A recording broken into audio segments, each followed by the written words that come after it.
शांति। आज हमारा सब्जेक्ट है एकाग्रता और एक स्थिति। ब्राह्मण जीवन में एकाग्रता बहुत आवश्यक है। एकाग्रता के बिना हम जो योगाभ्यास में गहन अनुभव करना चाहते हैं वो नहीं कर सकते हैं। इसलिए एकाग्रता का अभ्यास बहुत ही आवश्यक है। एकाग्रता अर्थात जो भी हम कार्य कर रहे हैं उसको सुनने की, देखने की और सोचने की सारी वृत्तियों को लगा देना, उसको एकाग्रता कहते हैं। दूसरा, एक आग्रहता अर्थात पूरी दृढ़ता से, पूरी लगन से हमारी मन और बुद्धि को किसी लक्ष्य पर केंद्रित करना,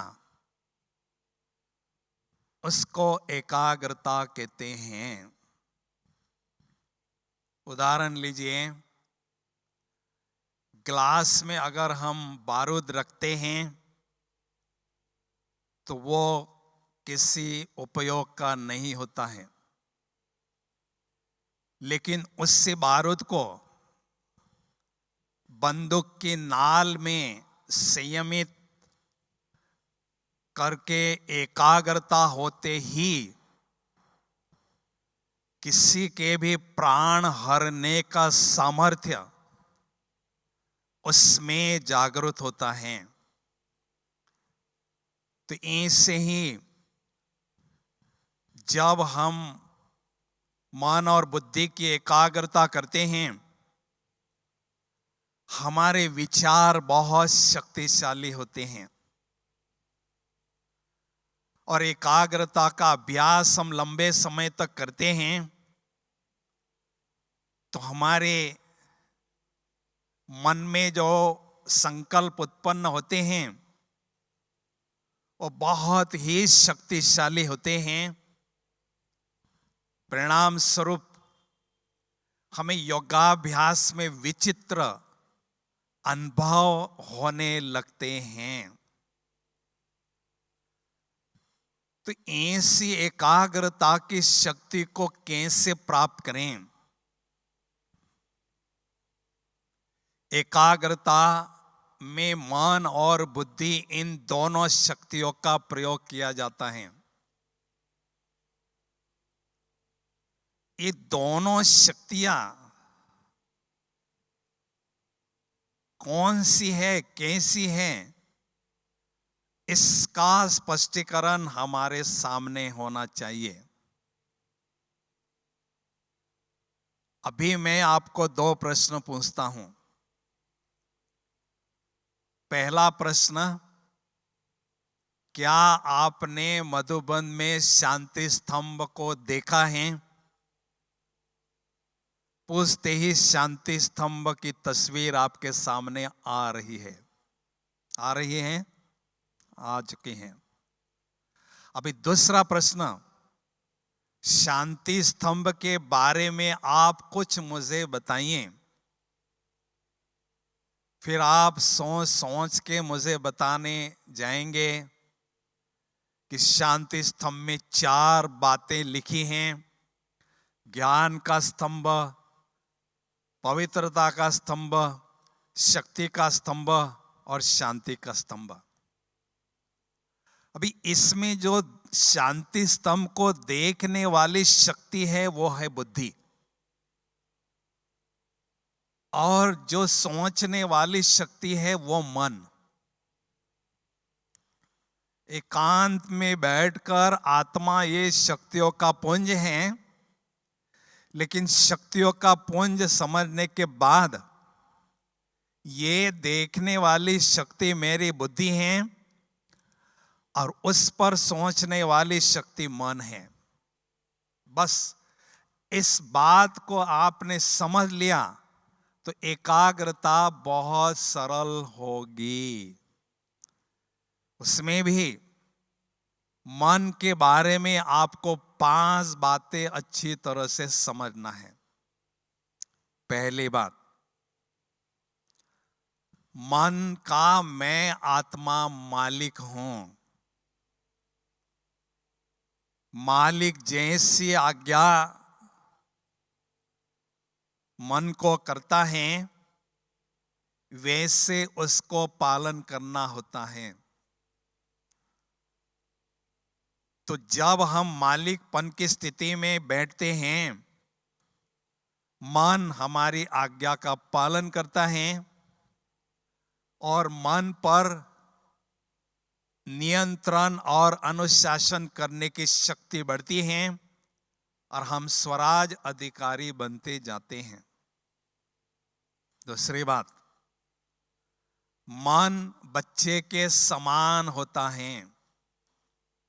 मां जैसे छोटे बच्चे को समझाती है, देखो बेटा इसको हाथ नहीं लगाना, ये अग्नि है, हाथ जल जाएगा। देखो बेटा वो खड्डा है, वहां नहीं जाना, गिर जाओगे। तो ऐसे हमें मन रूपी बच्चे को समझाना है। देखो मन, माया के संग में रहोगे तो मैला बन जाओगे। इसलिए बाबा की याद में सदा टिके रहोगे तो उसमें आपका कल्याण होगा। इसलिए जीन की तरह याद की यात्रा पर उपस्थित रहो, ऐसा उसको समझाना है। तो मन रूपी बच्चा हमारे नियंत्रण में आने लगता है। तीसरी बात, मन घोड़े के समान होता है। घोड़े की लगाम अगर हम अपने हाथ में पकड़ते हैं तो घोड़ा हमें अपने लक्ष्य पर पहुंचाता है। तो ऐसे मन रूपी घोड़े की लगाम, बुद्धि रूपी लगाम अटेंशन की मुट्ठी में पकड़ते हैं तो मन रूपी घोड़ा हमें अपने लक्ष्य तक पहुंचाता है। चौथी बात, मन मेरा मित्र है। मित्र को हम समझाते हैं, मित्र को सहयोग देते हैं, सहयोग लेते हैं, मित्र को हालचाल पूछते हैं। तो ऐसे मन को अपना हालचाल पूछें कि ठीक हो, कोई तकलीफ तो नहीं है। तो सदा मन को शांत और शीतल और हल्का रखना है, क्योंकि हमारा वो सहयोगी मित्र है। और पांचवी बात, मन मेरी रचना है। आत्मा रचयिता है। रचना हमेशा रचयिता की आज्ञा को मानता है। तो आत्मा कमांडर बन के जो भी ऑर्डर दें उस रचना को मानना होगा। तो इस तरीके से हम मन को बहुत अच्छी तरह से समझें। और बुद्धि के बारे में भी थोड़ा स्पष्टीकरण होना चाहिए। बुद्धि के 3-4 काम हैं, एक नहीं 4-5 काम हैं। पहला काम, बुद्धि देखने का काम करती है, आत्मा का दिव्य नेत्र कहलाती है।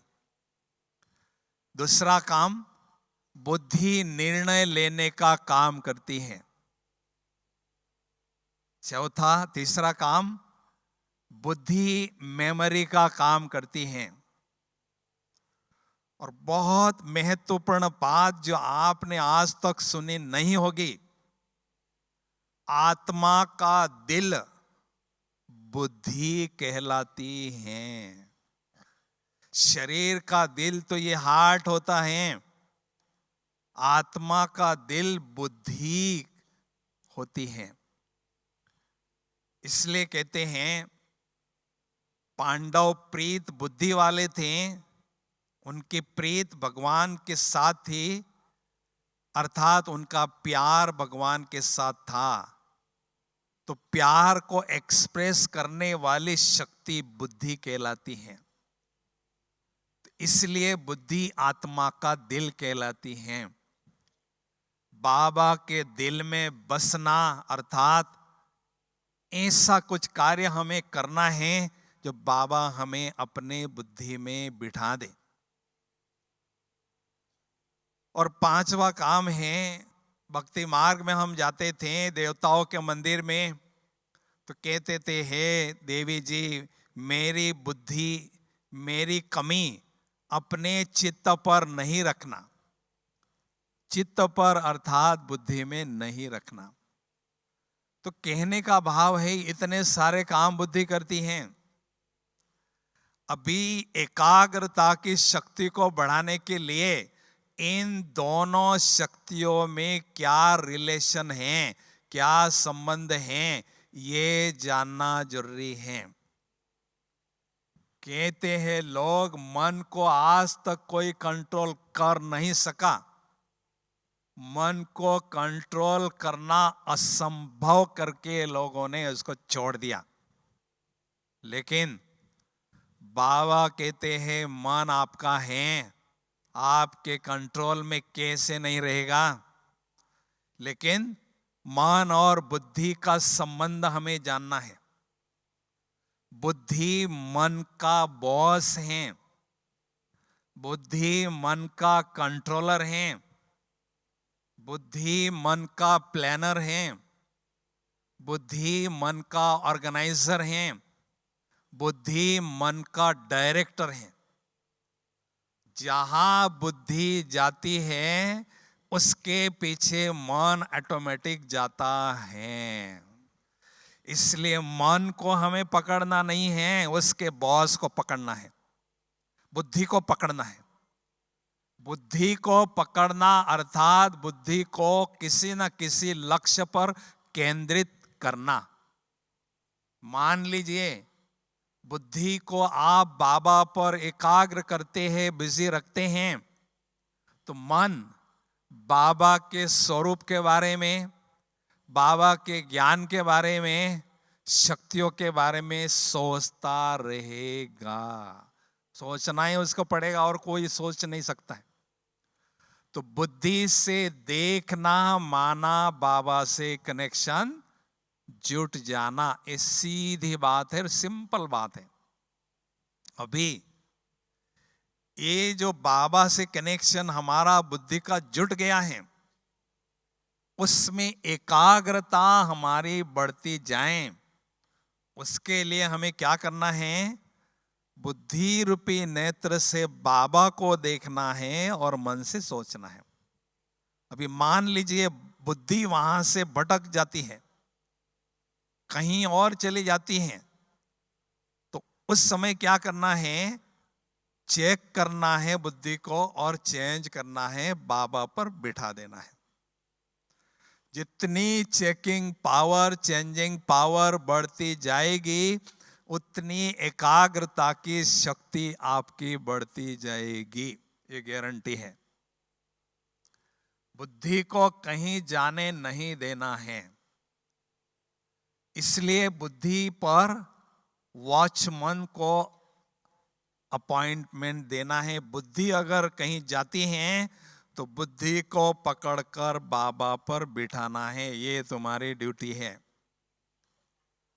दूसरे शब्दों में बुद्धि को वॉच करो, कैच करो और मैच करो, अर्थात बाबा पर बिठा दो। जितनी watching power, catching power, matching power बढ़ती जाएगी, उतनी एकाग्रता की शक्ति आपकी बढ़ती जाएगी। जितना समय तक चाहो आप मन बुद्धि को अपने लक्ष्य पर अर्थात बाबा पर केंद्रित कर सकते हैं, लगा सकते हैं। तो एकाग्रता की शक्ति से ही योगाभ्यास में हमें बहुत गहन और अद्भुत अनुभव होते हैं। उसमें भी ज्वाला स्वरूप के योगाभ्यास की अनुभूति करना है तो उसमें एकाग्रता बहुत ही महत्वपूर्ण होती है।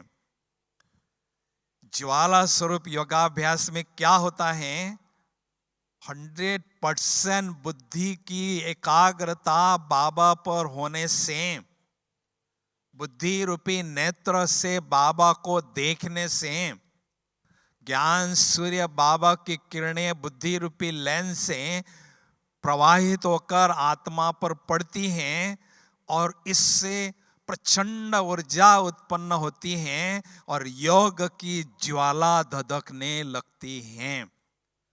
तो कहने का भाव है इसमें एकाग्रता का बहुत ही महत्व है। एकाग्रता से एक रस स्थिति, एक रस स्थिति के दो अर्थ हैं। पहला अर्थ है एक रस अर्थात एक से ही सर्व रस की प्राप्ति करना, अनुभूति करना। बाबा सर्व रसों का भंडार हैं, सर्व प्राप्तियों के भंडार हैं। उनसे सर्व प्रकार से रस प्राप्त करना, उसको कहते हैं एक रस स्थिति की अनुभूति करना।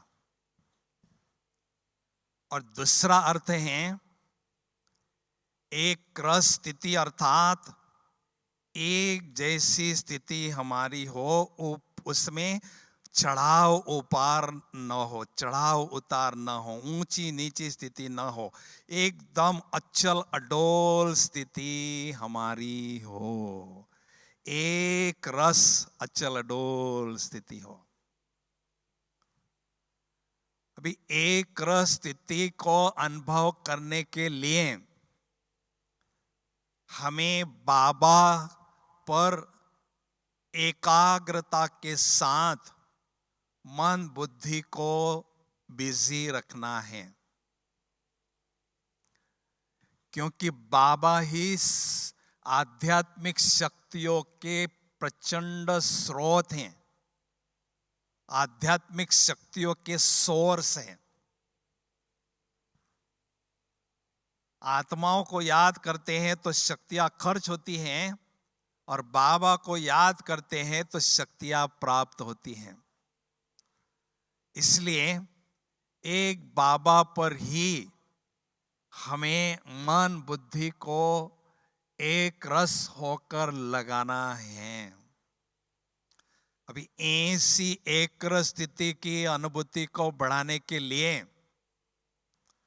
मुख्य रूप से हमें 5 बातों पर अभ्यास करना होगा। गारंटी है उन बातों पर अभ्यास करेंगे तो आपकी एक रस स्थिति निखरती जाएगी।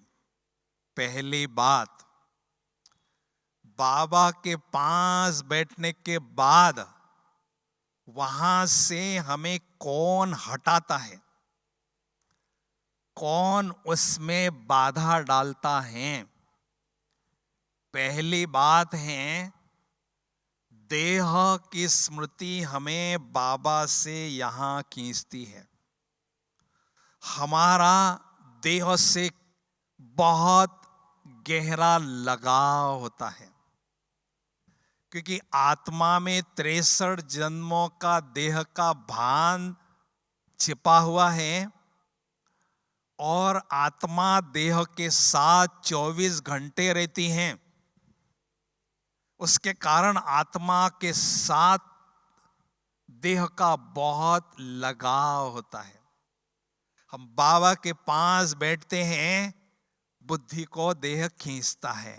हम पुनः बाबा के पास जाते हैं, देह की स्मृति उसको खींचती है। इसी कशम कशा में हमारा समय बीत जाता है। अभी लंबे समय तक बाबा के पास बैठना है। एक रस स्थिति की अनुभूति अगर करना है तो देह में रहते हुए विदेही स्थिति का अभ्यास बढ़ाते जाना है। इसलिए कहते जितना देह से न्यारा उतना बाबा का प्यारा। अभी आपको चॉइस है, बॉडी की कंपनी में रहना चाहते हो या गॉड की कंपनी में रहना चाहते हो, आपको चॉइस है। क्योंकि ये संगम में ही चॉइस मिलती है। तो देह में रहते हुए देह के भान से न्यारे रहें।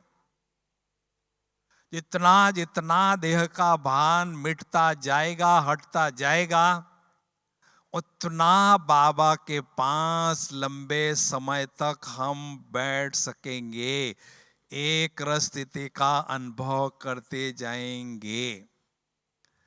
इसलिए मैं कौन हूं? मैं हूं देह से न्यारा, केवल एक चमकता हुआ दिव्य सितारा। इसकी अनुभूति को हमें बढ़ाते जाना है। बहुत अच्छी तरह से विदेही स्थिति के अभ्यास को बढ़ाना है। दूसरी बात, बाबा के पास एक रस होकर बैठने के लिए स्वमान का अभ्यास हमें करते जाना है। आत्मा का अभ्यास क्या करता है? इस देह से न्यारा करता है। बुद्धि का कनेक्शन देह से, देह की दुनिया से, पदार्थों से कट जाता है। अभी यहां से ऊपर ले जाने का काम स्वमान करता है। क्योंकि एक स्थिति के लिए, बाबा के पास बैठने के लिए स्वमान हमें मदद करता है। आप देखना, अनुभव करो, जिस समय आपको बहुत एक अलौकिक मस्ती चढ़ी है, अलौकिक नशा चढ़ा हुआ है, तो आप इस पुरानी दुनिया में नहीं अनुभव करेंगे। आप बाबा के पास परम धाम में स्वयं को अनुभव करेंगे। इसलिए कहते हैं जितना नशे में चूर, उतना इस दुनिया से दूर अनुभव करते हैं। बस एक अलौकिक मस्ती में हमें मस्त रहना है।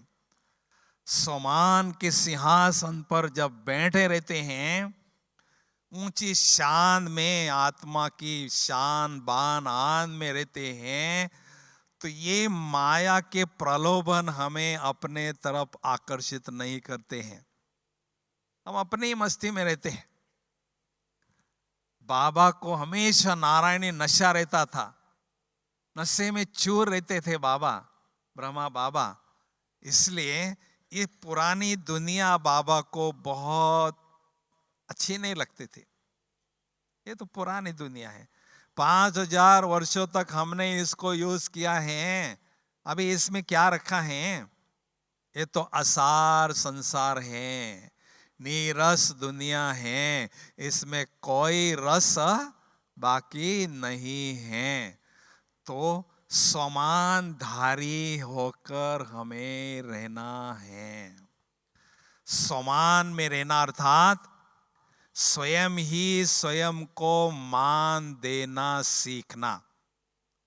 स्वमान में स्थित रहना अर्थात बाबा ने जो हमें स्वमान के टाइटल दिए हैं, उन टाइटल को जीवन का अभिन्न अंग अनुभव करना। डॉक्टर कोई जन्म से डॉक्टर नहीं होता है, वकील कोई जन्म से वकील नहीं होता है, वो पढ़ाई पढ़ता है, प्रैक्टिस करता है, तो उसके दिमाग में बात बैठ जाती है 24 घंटे। मैं डॉक्टर हूं, मैं वकील हूं, मैं इंजीनियर हूं, ये लौकिक समान हो गया। मैं विश्व कल्याणकारी आत्मा हूं, मैं विश्व परिवर्तक आत्मा हूं। इस स्मृति में रहने से ऑटोमेटिक हमें वो नशा रहता है। इसलिए बाबा इस बगीचे को हर रोज सींचता है। ये रूहानी गुलाबों का बगीचा है। वो बागवान हर रोज आता है। तालियां बजाओ ना जरा।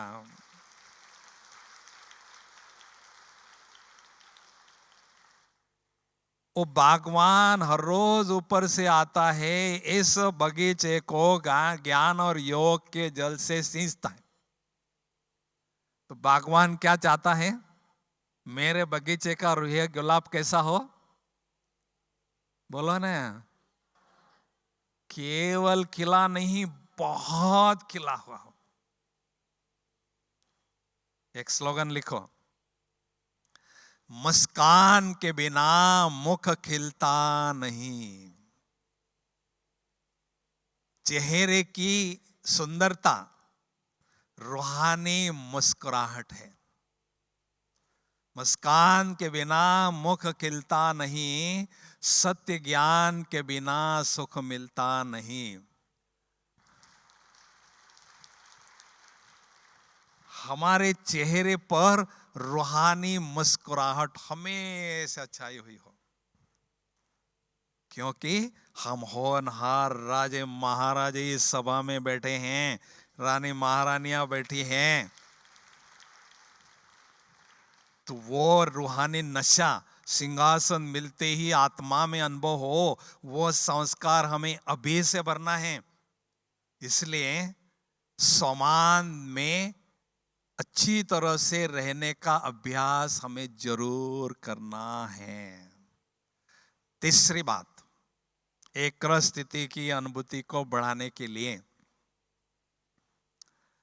एक से ही सर्व रसों का जो भंडार है उससे सर्वरस प्राप्त करना है, तो इसके लिए बाबा के साथ सर्व संबंधों की अनुभूति बढ़ाते जाना है। विदेशों में आप जाएंगे ना, वहां शॉपिंग सेंटर्स होते हैं, बहुत बड़े बड़े, कितने एकड़ों में शॉपिंग सेंटर्स होते हैं। और एक ही स्थान पर छोटी चीज से लेकर बड़ी चीज एक ही स्थान पर मिलती है। उससे क्या होता है? समय भी और शक्ति भी बचती है। भारत में अभी अभी थोड़े छोटे मोटे बनते आए हैं शॉपिंग सेंटर। अभी मैंने द्वापर युग से अपने मन बुद्धि को बहुत भटकाया। अभी मेरा शॉपिंग सेंटर कौन है? बस एक बाबा मेरा शॉपिंग सेंटर है। जो मुझे प्राप्त करना है केवल बाबा से ही प्राप्त करना है। कहते ठाकुर बनकर एक ठिकाने पर बैठ जाओ और जो चाहे बाबा से प्राप्त करते रहो। फिर आप देखना कैसी आपको प्राप्तियां होती हैं और एक रस स्थिति की अनुभूति आपकी बढ़ती जाती हैं। क्योंकि हमारे कई जन्मों के अनेक आत्माओं के साथ हिसाब किताब बने हुए हैं। 83 जन्मों का पाठ बजा के हम यहां बैठे हैं। कितनी आत्माओं के साथ हमारा पॉजिटिव और नेगेटिव अकाउंट होगा, उसको सॉर्ट आउट करना है। तो उसके लिए बहुत अच्छी युक्ति है। जो संबंध हमारी बुद्धि को खींचता है वो संबंध हमें बाबा के साथ अनुभव करना है। वहां बुद्धियोग जोड़ना है और यहां से बुद्धियोग को तोड़ना है। दुनिया में कहते हैं ना, तोड़ निभाना होता है। तोड़ना माना न्यारे होकर रहना, और निभाना अर्थात प्यारे होकर रहना। जो भी हमारे अलौकिक लौकिक संबंधी हैं, उनके साथ संबंधों को हमें जरूर निभाना है, लेकिन न्यारे और प्यारे होकर ही रहना है। बस बाबा मेरा संसार है। इस संसार में रहते हुए बाबा को हम संसार अनुभव करते रहेंगे तो हमारी बुद्धि इधर उधर कहीं आकर्षित नहीं होगी। एक बाबा से ही हम सर्व प्राप्तियां प्राप्त करते जाएंगे। ठीक है। देखो, देह रूपी पिंजड़े में आत्मा रूपी पंछी बैठा है। अभी मुझे आजादी चाहिए। मैं माया का गुलाम 2500 वर्षों तक रहा, अंग्रेजों का गुलाम 150 वर्ष तक रहा। अभी मुझे आजाद पंछी होकर रहना है। आजादी माना आ जा दी। जब चाहूं मैं पंछी इस पिंजड़े से चला जाऊं, जब पंछड़ी चाहूं इस पिंजड़े में आ जाऊं, बाबा के पास बैठ जाऊं। ऐसी आजादी हमें चाहिए। तो कोई भी बंधन, कोई भी रस रूपी रस्सी मुझ आत्मा को बंधी नहीं हो, तब हमें एक रस स्थिति की अनुभूति बहुत अच्छी तरह से होती जाएगी। क्योंकि किसी ना किसी व्यक्ति के साथ हमारा छोटा मोटा लगाव झुकाव हो सकता है, कोई बात नहीं, चेक करना है उसको। बुद्धि बार बार कहीं जाती है, किसी व्यक्ति के पीछे भागती है, माना उनके साथ हमारा हिसाब किताब है। तो वहां से हटाने के लिए बाबा के साथ विशेष उस संबंध की अनुभूति करना है। तो हमें बहुत अच्छी अनुभूतियां होती रहेगी। और पांचवी बात है, एक रस स्थिति की अनुभूति को बढ़ाने के लिए बेहद के वैराग्य की लहर हमारे मन में सदा जागृत रहे। वैराग्य कहते हैं जितना इस पुरानी दुनिया से वैराग होता है, उतना बाबा से अनुराग अर्थात प्यार बढ़ता जाता है। वैराग्य के दो अर्थ हैं। वैर राग, किसी से वैर नहीं हो अर्थात नफरत न ईर्ष्या न हो, और राग अर्थात किसी से हमारा प्यार न हो। और दूसरा अर्थ है वैराग्य, माया दुश्मन से जो हमारा वैर है, उसकी अग्नि जब बढ़ती है, प्रज्वलित होती है, तो योग की अग्नि और प्रज्वलित होती है। इसलिए हमें बहुत अच्छी तरह से इस पुरानी दुनिया से वैराग्य अनुभव करते जाना है। माताओं में क्या होता है? हाँ भाई, माताओं में क्या होता है विशेष? बोलो ना। मोह होता है। अभी हमें किसकी दुनिया में जाना है? बोलो ना, किसकी दुनिया में जाना है? मोहन। किसकी दुनिया में जाना है? मोहन। मोहन की दुनिया में जाना है, कृष्ण की दुनिया में जाना है, कृष्ण के साथ राज करना है। तो उसके लिए हमें भी मोहन बनना होगा। किसी व्यक्ति से, वैभव से रिंचक मात्र भी मोह न हो, लगाव न हो, ऐसी स्थिति हमें अनुभव करनी होगी। तभी हमें कृष्ण के साथ राज करने का चांस मिलेगा। कौन नहीं चाहता है?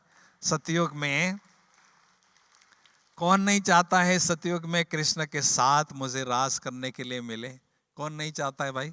सभी चाहते हैं। लेकिन रास जो होता है वो संस्कारों के समानता के आधार से होता है। अगर ब्रह्मा बाबा के संस्कार के जैसे हमारे संस्कार बनेंगे तो कृष्ण के साथ तो हम रास करेंगे ही, हमें ही चांस मिलेगा ही, और किसको मिलेगा? ठीक है ना? तो इसलिए हमें वैराग्य की वृत्ति को अनुभव जरूर करना है।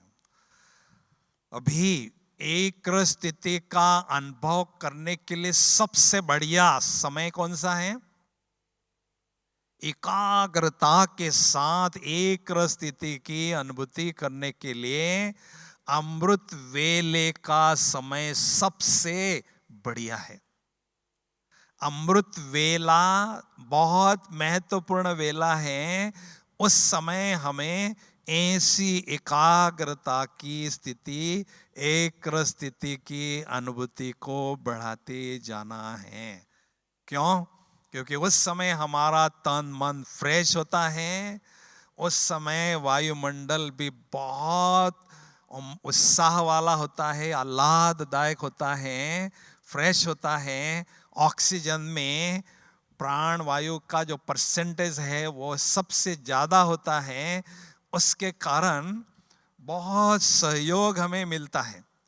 उस सहयोग के आधार से बहुत सहज रीति से हम एकाग्रता के साथ एक स्थिति की अनुभूति बढ़ा सकते हैं।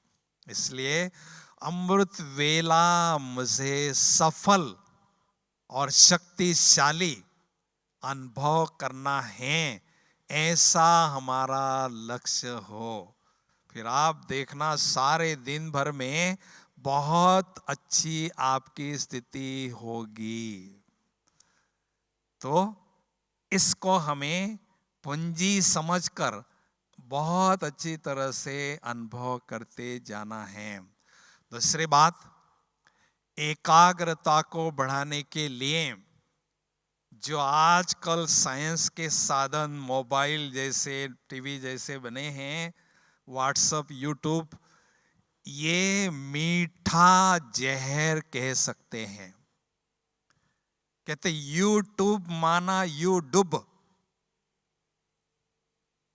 आप हाथ में मोबाइल लेके आधा घंटा कहां जाएगा, पौना घंटा कहां जाएगा, पता ही नहीं चलेगा।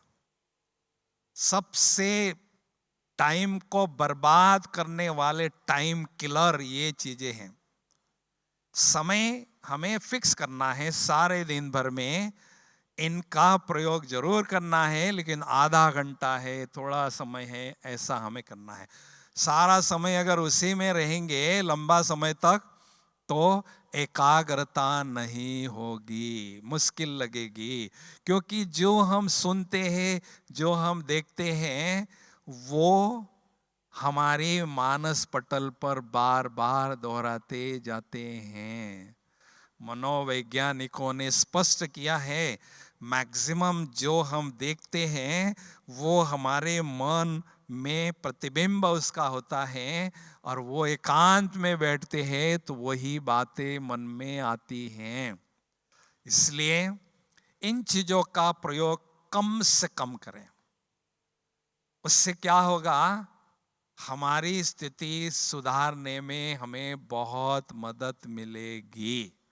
तो जैसे जैसे हम एकाग्रता को, एक स्थिति को बढ़ाते जाएंगे, बाबा से खजाने प्राप्त करते जाएंगे, स्वयं को माला माल अनुभव करेंगे। और जिनके पास ये खजाने बहुत होंगे वो आने वाले समय में मनसा सेवा करने का चांस ले सकेंगे। क्योंकि हम देख रहे हैं निकट भविष्य में बहुत समस्याएं आने वाली हैं। उन समस्याओं के समय में एक स्थिति अनुभव करना है, अचल अडोल स्थिति अनुभव करना है, तो लंबे समय की एक स्थिति का अनुभव हमें बढ़ाना जरूरी है, क्योंकि आगे चलकर हमें बहुत समस्याओं का सामना करना होगा। ये बाबा ने तो पहले ही बता दिया है। लेकिन स्थिति जितनी मजबूत होगी, स्थिति जितनी शक्तिशाली होगी, तो हलचल में भी हम अचल रहेंगे। अचल रहकर अनेक आत्माओं की मदद करने की क्षमता हमारे पास होगी। अंगद, ये हमारा गायन है। अंगद, रावण उसका पैर उठाने आया, नहीं उठा सका, पसीना बहाने लगा। उसका नाम क्या है? अंगद। जिसने अंग को भुला दिया, देह से न्यारे अनुभव किया, उसका बुद्धि रूपी पैर माया रावण नहीं हिला सकती है। और दूसरी बात, अंगद अर्थात जो गद गद होकर रहता है। देह से न्यारे होने से क्या होता है? आत्मा झूलने लगती है। जब देह का पान भूला, मिला अतीन्द्रिय सुख का झूला। तो झूला मिलते ही हम गदगद होने लगते हैं, झूमने लगते हैं, एक अलौकिक मस्ती में झूमने लगते हैं। तो ऐसी अलौकिक मस्ती भी हमें अनुभव होती जाती है, और ऐसी शक्तिशाली योगाभ्यास की अनुभूति हमारी बढ़ती जाती है। क्योंकि हमें संपूर्णता के लक्ष्य पर पहुंचना है। संपूर्णता के लक्ष्य पर पहुंचने के लिए पहले क्या करना होगा? संपन्न बनना होगा, खजानों से संपन्न बनना होगा। उसके बाद ही हम संपूर्णता के मंजिल पर पहुंच सकेंगे। इसलिए बाबा का इशारा है, एकाग्रता की शक्ति को भी बढ़ाते जाओ और एक स्थिति को भी बढ़ाते जाओ। क्योंकि हमारा अंतिम पेपर कौन सा होगा? जिसमें हमें फुल मार्क्स लेने हैं, अच्छे मार्क्स लेने हैं। कौन सा पेपर है भाई हमारा अंतिम? परिस्थिति कैसी भी हो, उस परिस्थिति में रहकर एक सेकंड में देह से न्यारा होकर बाबा की याद में प्यारा होना अर्थात टिकना, ये हमारा अंतिम पेपर है। उस पेपर में मुझे अच्छे मार्क्स प्राप्त करने हैं, तो मुझे अभी से ही प्रिपेयर करना होगा, अभी से ही उसका अभ्यास बढ़ाना होगा। इसलिए पूर्व तैयारी, देखो जो विद्यार्थी होशियार होते हैं ना, वो पूर्व तैयारी करते हैं, और जो कमजोर विद्यार्थी होते हैं ना, वो जैसी परीक्षा नजदीक आती है वैसे वो पढ़ाई में लगे रहते हैं। लेकिन क्या होता है, एग्जामिनेशन हॉल में जाते हैं तो जो पढ़ा लिखा है धैर्यता को छोड़ देते हैं, खो देते हैं, और जो पढ़ा लिखा है वो सब कुछ भूल जाते हैं, फेल हो जाते हैं। तो हम होशियार हैं। होशियार विद्यार्थी माना क्या? होशियार जो हमेशा होश में रहते हैं। समय का इशारा क्या है, बाबा का इशारा क्या है, इस होश में सदा रहते हैं और अपनी तैयारी में सदा लगे रहते हैं, उनको होशियार विद्यार्थी कहते हैं। हम सभी होशियार विद्यार्थी हैं बेटे। यहाँ तालियां नहीं बज रही।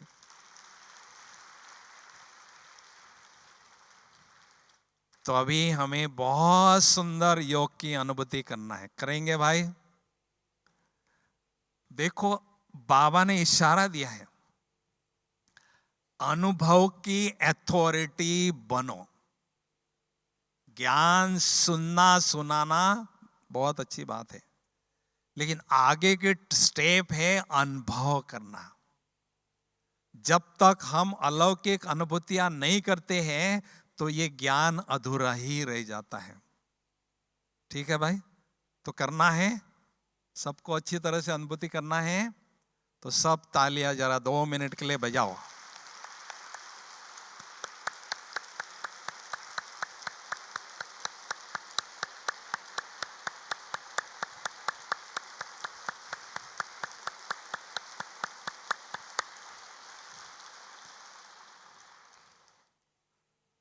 सभी चुस्त और मस्त होके बैठेंगे, जरा अपने आसन पर ही थोड़ा योगी माना, चुस्त और मस्त होकर बैठने वाले, और चंद घड़ियों के लिए बहुत गहरी एक रस स्थिति की अनुभूति करेंगे। ओम शांति।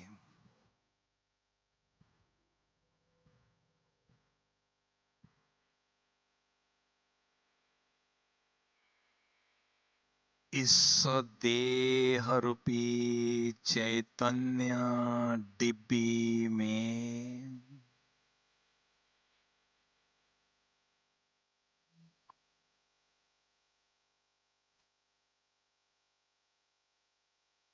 मैं निराकार ज्योति बिंदु आत्मा रूपी चैतन्य हीरा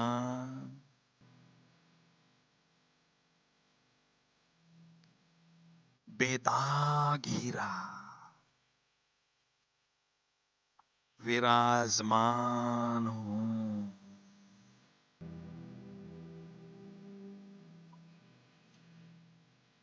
मुझ आत्मा रूपी चैतन्य हीरे से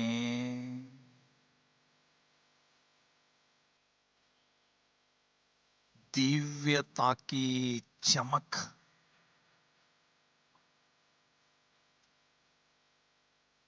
दिव्यता की रोशनी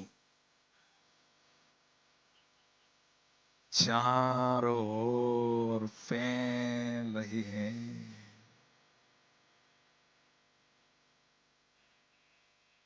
मुझ आत्मा रूपी चैतन्य हीरे के चहोर बहुत सुंदर आभा मंडल अनुभव हो रहा है।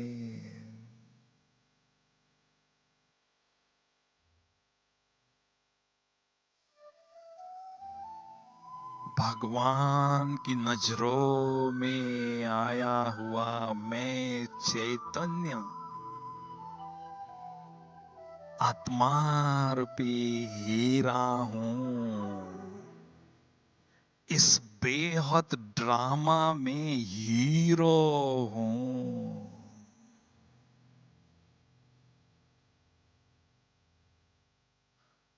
ड्रामा के डायरेक्टर ने मुझसे हीरो पाठधारी बनाया है।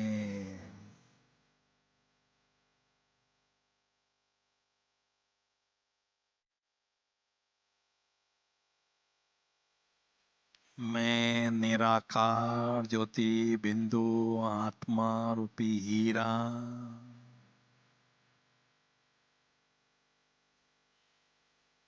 इस देह रूपी डिब्बे से न्यारा होकर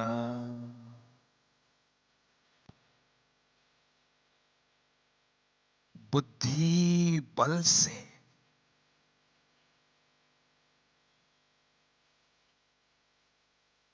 निराकारी दुनिया की ओर उड़ता हुआ जा रहा। इस विश्व के ग्लोब से पार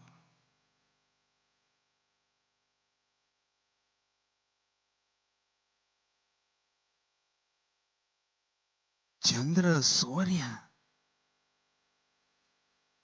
तारा गण से भी पार उड़ता हुआ जा रहा हूं। ओहो, फरिश्तों की नगरी में पहुंच गया हूं,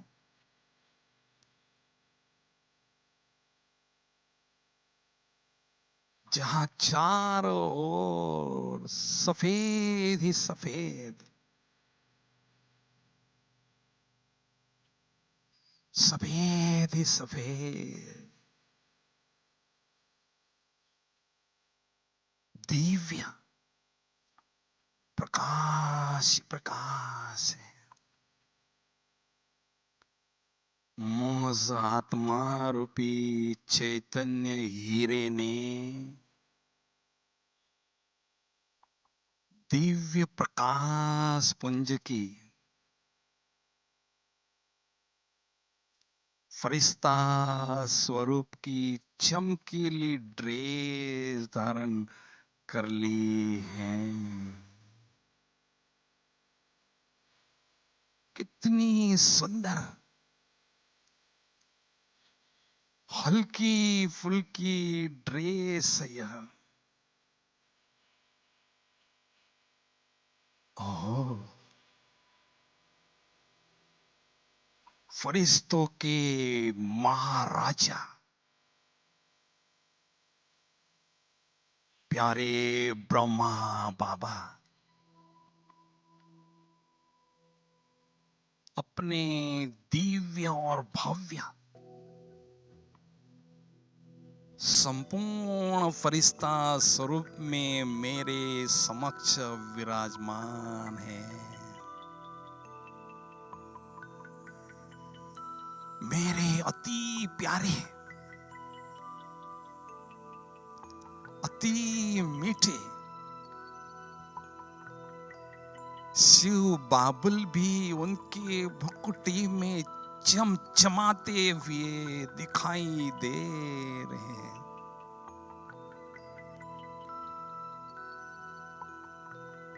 स्नेह के सागर बाबा मुझे अति स्नेह भरी दृष्टि दे रहे हैं। स्नेह सागर की लहरें ब्रह्मा बाबा के नेत्र मार्ग से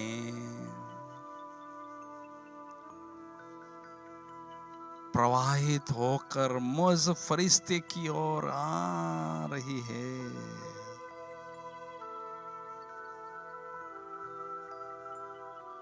स्नेह सागर की लहरों में बाबा की बाहों के झूले में मैं फरिश्ता झूल रहा हूं। झूलते झूलते बाबा की बाहों में समा गया हूं।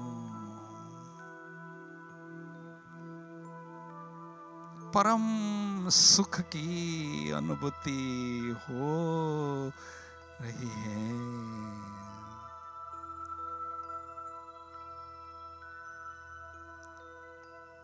बाबा के नैनों में स्नेह के मोती चमक रहे हैं। सिकिलते बच्चे, मैं बेहद खुश हूं। मैंने अपना खोया हुआ लाल 5000 वर्षों बाद पाया है। मैं बेहद खुश हूं।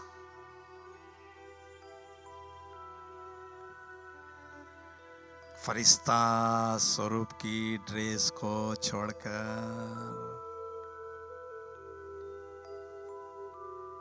मैं आत्मा रूपी चैतन्य हीरा बुद्धि रूपी विमान में बैठकर निराकारी दुनिया की ओर उड़ता हुआ जा रहा हूं, जा रहा हूं। ओहो, निराकारी दुनिया में पहुंच गया हूं, जहां चारों ओर सुनहरी लाल ही लाल,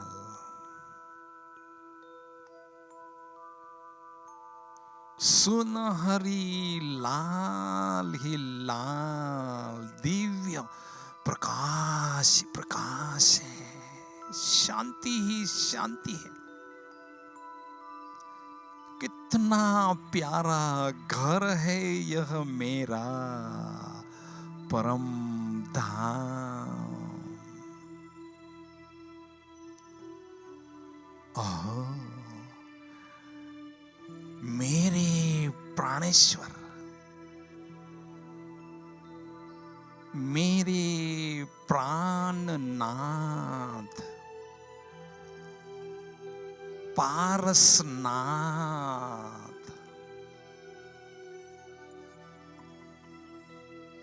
प्राण पिता, सत्यम शिवम सुंदरम,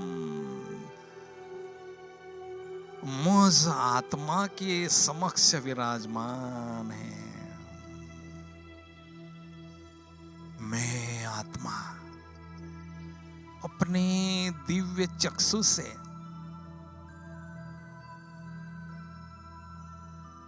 सर्व रसों के भंडार पारसनाथ बाबा को देख रहा हूं।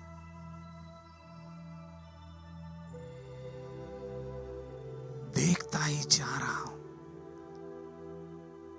बाबा मेरे नैनों के नूर बन चुके हैं, पूरी एकाग्रता के साथ मैं बाबा की सुंदर छवि को देख रहा हूं।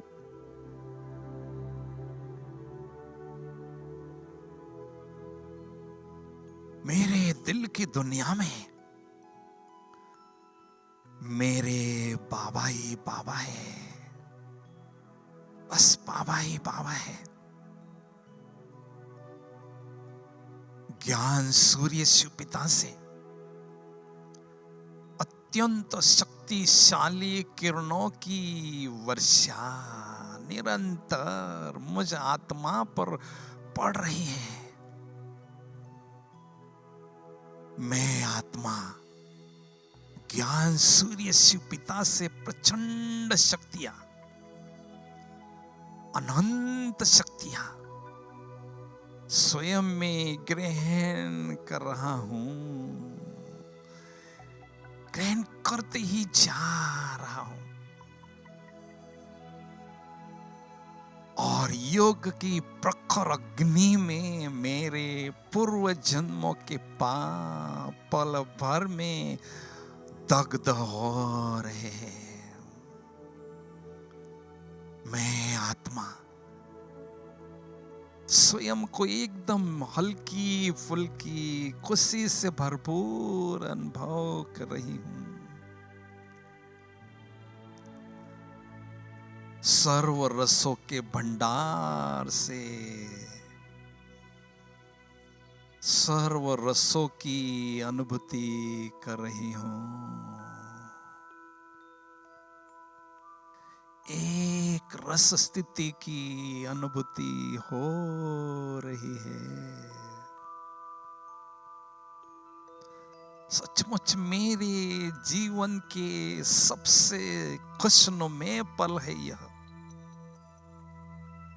जो मैं आत्मा डायरेक्ट भगवान के सानिध्य में स्वयं को अनुभव कर रही हूं। वारे में वहां मेरे बाबा, वहां मेरा भाग्य,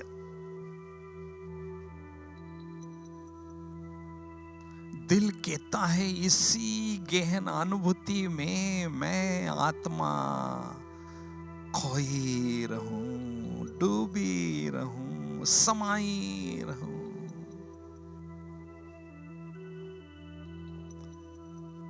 शक्तियों से भरपूर आत्मा पुनः बुद्धि बल से निराकारी दुनिया से वापिस वाया सूक्ष्म वतन साकारी दुनिया की ओर आ रही हूँ, आ रही हूँ। और पुनः इस चैतन्य देह रूपी डिब्बी में विराजमान हो चुकी हूँ। उस आत्मा रूपी चैतन्य हीरे से अष्ट शक्तियों की चमक चारों ओर फैल रही है। ज्ञान सूर्य शिव पिता से शक्तियों के किरणों की वर्षा मुझ आत्मा पर हो रही है और मेरे माध्यम से शक्तियों की किरणें चारों ओर फैल रही है। मेरे मस्तक पर मस्तक मणि आत्मा चमक रही है। दिव्यता की चमक चारों ओर फैल रही है। ओम शांति शांति शांति।